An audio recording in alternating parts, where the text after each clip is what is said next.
Take a quick recap. First, the absence of trust can wreak havoc on team dynamics. Then the fear of conflict, which can stifle creativity and growth.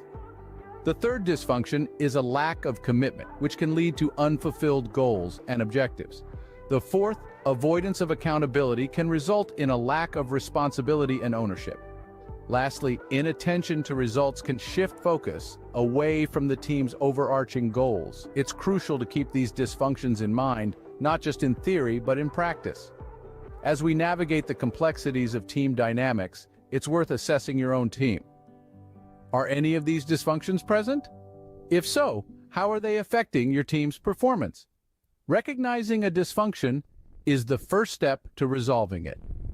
So take a look at your team and see what you can do to elevate its performance to the next level. Remember, it is up to you to remove these dysfunctions and pave the way